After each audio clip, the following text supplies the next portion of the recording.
Good morning and welcome to WECO, bringing you all the dirt on Earth.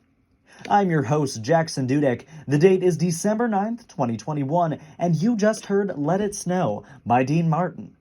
Though the weather outside is frightful, and the fire is so delightful, and since you've no place to go, stay tuned to WECO. First, let's sprout out into international news. French President Macron vowed to work to make Europe more powerful in the world, as France is about to take up the rotating presidency of the European Union. Macron said France's EU presidency would work to promote a European model of growth that would allow the 27-nation bloc to generate wealth and jobs, while at the same time preserving high social and climate-related standards. Europe faces major challenges, he said, from climate change to migration issues involving attempts at destabilization. Macron said he would have talks with other EU leaders to make the bloc more capable of controlling its borders. Macron promotes a vision for the EU's strategic autonomy that would allow the bloc to put in a more equal footing with the United States. Next, let's branch on over to national news. Starbucks workers have voted to form their first U.S. union. Workers from one store in Buffalo, New York, voted to unionize in a watershed moment for Starbucks, which operates 8,953 stores in the United States.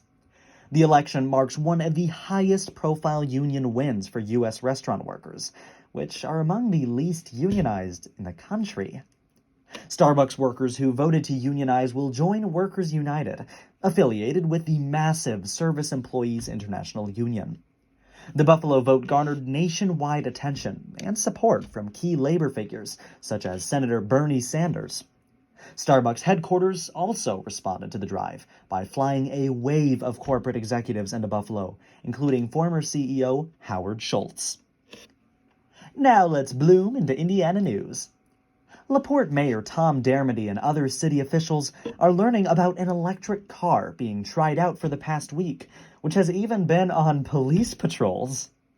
The electric 2020 Nissan Leaf is on loan from Crown Point-based South Shore Cities Clean Cities, Incorporated. The organization is allowing a select number of municipalities throughout northern Indiana to use the car for 2 weeks. Project manager Ryan Lezek said the idea is to start changing public perception that electric vehicles lack the power, size, and luxury of cars and trucks burning fossil fuels. He said, quote, "It's going to change the way Americans are going to start thinking about electric vehicles." We'll be right back after a quick word from our sponsor. This Christmas, give the gift of freedom with Mini Cooper. Not only can you cruise the winter wonderland in style, but sustainably too. With the all-new Mini Electric, luxury does not come at the expense of life. With a 36-minute quick charge, 114-mile charge capacity, and over 38,000 public charging locations, there's no reason not to go electric. Mini Electric not only saves you time with its rapid acceleration technology, but it saves you money too. Mini Electric will save the average owner $1,000 a year in fuel costs. And that's the Mini difference. Make it a climate-healthy Christmas with Mini Cooper.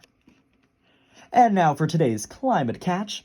To learn about climate quality, scientists turn to drones.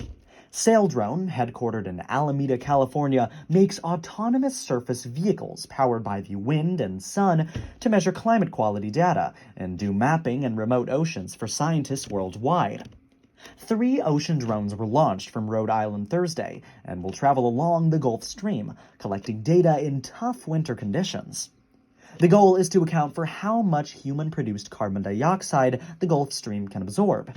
Their carbon data could help improve the models that others use to hold countries accountable for their goals for lowering emissions. Welcome to another episode of Eco Opinions. Today's topic, sent to us by listeners at home, is about our least favorite Greek letter, Omicron. Just when we thought COVID-19 was about to hibernate, a new variant decides to visit for the holidays. So, with variants clearly not shying away from cropping up, and with a major holiday season prospecting for a rapid rise in cases, how do we handle COVID-19? In my opinion, we should continue to visit the DMV, the Department of Masks and Vaccination. Even for those who are vaccinated, new variants mean stronger viruses. Unfortunately, masks are still a necessity in preventing the spread of COVID-19, no matter how bad it makes you break out. Masks should still be required in public transport, institutions, and in school. They should be worn over the nose and mouth at all times. We don't yet know how spreadable Omicron is to the unvaccinated. So when in doubt, mask, mask, mask.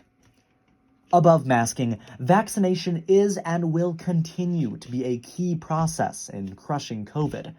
All Americans, especially those who are vulnerable, such as the elderly and immunocompromised, should consider receiving the vaccine, not just for the safety of one, but for the safety of all.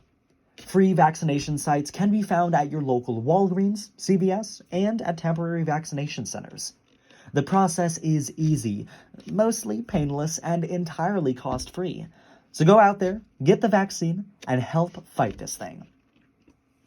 As the battle against the Greek alphabet continues, our duty as Americans in preventing the spread is becoming more and more important.